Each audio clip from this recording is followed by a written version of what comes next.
Thinking of starting a print business in Singapore?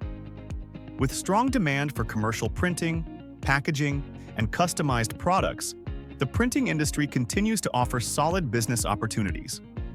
First, define your printing services. Will you focus on digital printing, offset printing, large format printing, packaging, or customized merchandise? Your service scope will determine equipment costs, space requirements, and manpower needs. Next, register your business with ACRA. Many print businesses choose a private limited company structure to improve credibility, manage liability, and support long-term growth. Facility and regulatory compliance are important. Your premises must meet URA zoning guidelines, fire safety requirements, and NEA regulations, especially if you use chemicals, inks, or solvents. Workplace safety compliance under MOM is also essential.